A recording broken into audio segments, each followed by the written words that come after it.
everyone, Echoheart here for a new video on the Warrior series. Before we begin, I want to warn that this video will have spoilers for the first arc and a bit of the beginning of the second arc. So now we turn to the topic of this video.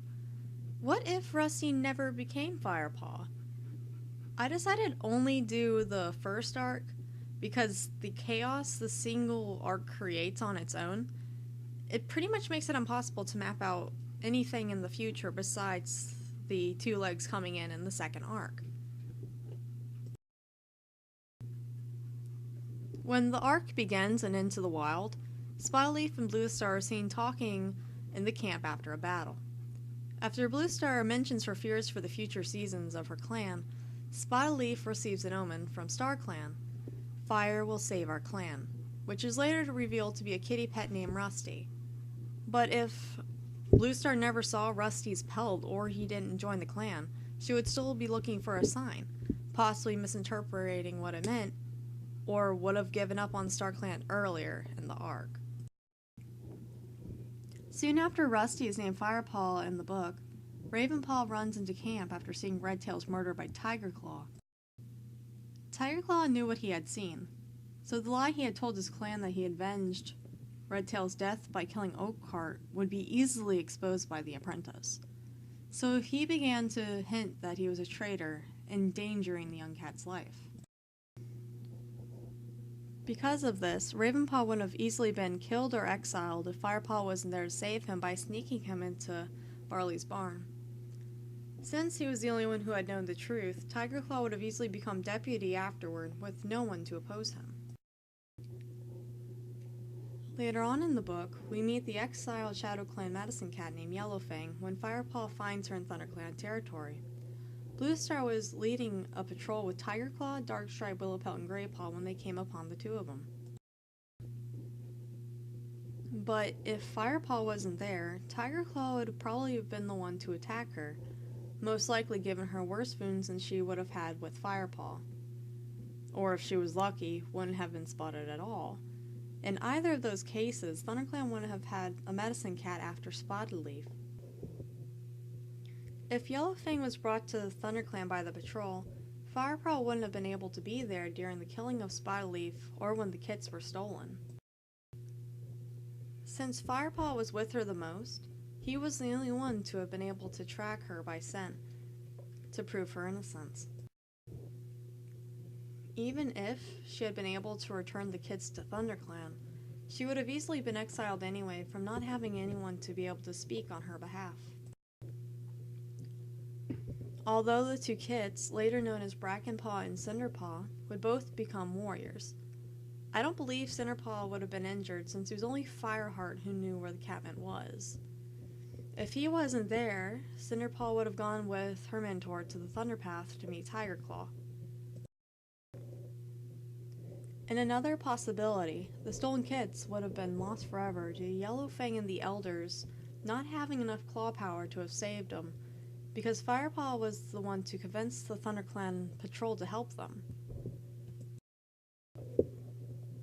If this had happened, Brackenfur would not have been a warrior of ThunderClan, and Cinderpelt would not have been able to become a medicine cat, leaving ThunderClan without Yellowfang or Cinderpelt. Who would be the ThunderClan medicine cat then? Although it's shown later in the series that a medicine cat would go to another clan if they didn't have one, while leaving their apprentice at their own clan. This wouldn't be possible since Runningnose was the only medicine cat from Shadow Clan when Yellowfang left. River Clan only had Mudfur, and Wind Clan had been kicked out of their territory, so nobody would have been able to help them. So when two sick cats come to ThunderClan for help, Cinderpelt wouldn't have been able to heal Little Cloud and Whitethroat or find a cure for the illness, since she would be in Shadow Clan. On top of that, Yellowfang would have been able to warn ThunderClan about the sickness's contagiousness and possibly ending up with a few ThunderClan cats being killed by what they call carrion place disease.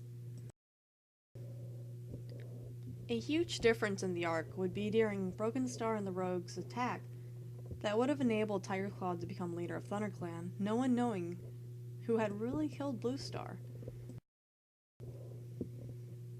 In the series, before Tigerclaw was exiled, ShadowClan was completely falling apart since Nightstar and Cinderfur had both died from carrion place disease, which was the same sickness that Little Cloud and Whitethroat had, of which Cinderpelt was able to find a cure for them to take back to ShadowClan. In the idea of Rusty never becoming Firepaw, Cinderpelt wouldn't have been able to be there to figure out the cure, most likely causing ShadowClan to be even weaker. Tigerclaw would have become ThunderClan's leader in this universe, so ShadowClan would have either collapsed completely, or when Tigerstar mentioned uniting clans, they would have joined gladly, as they would be able to survive. RiverClan would have joined as well, just as they did in the arc itself, making one whole clan. WindClan wouldn't have returned, and Tigerstar would be leader of the forest. I should also mention, Brightheart and Swiftpaw would be without injury. The two reasons being that Tigerstar wouldn't have kept them apprentices, and Cloudtail wouldn't have existed in the clan, causing their jealousy from him becoming a warrior before them, so there would be no reason to try to impress their leader to be able to become a warrior as well. Towards the end of the arc, we are introduced to BloodClan, who is shown as Tigerstar's ally.